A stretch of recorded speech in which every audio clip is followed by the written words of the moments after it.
Hej, Martin her. Lige en hurtig gennemgang af, hvordan du kan få lysnet dine billeder direkte i PropVision. Så hvis jeg står på et lejemål her og billederne, og gerne vil have lysnet et par stykker af dem, så trykker jeg bare på redigere billeder. Jeg vælger lysning. Jeg vælger, hvilke billeder der jeg vil lysne. Det kan fx være, at jeg gerne vil have lysnet stuen her og gangen. Og så trykker vi sådan set bare næste og trykker start. Og så går PropVision stille og roligt i gang med at lysne de her billeder.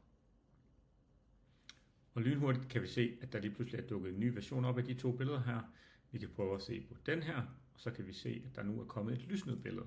Hvis vi klikker på den, så kan vi se, hvordan det lysnet ser ud, og ved hjælp af den her lille sammenligningsknap, der kan vi sammenligne før og efter billedet, og ligesom se, er det, som vi forventede det.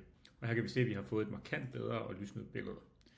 Den her funktion her, det gør, at det er lynhurtigt at få lysnet mørke billeder, og på den måde få en stærkere boligannonce, som forhåbentlig kan tiltrække flere potentielle lejere.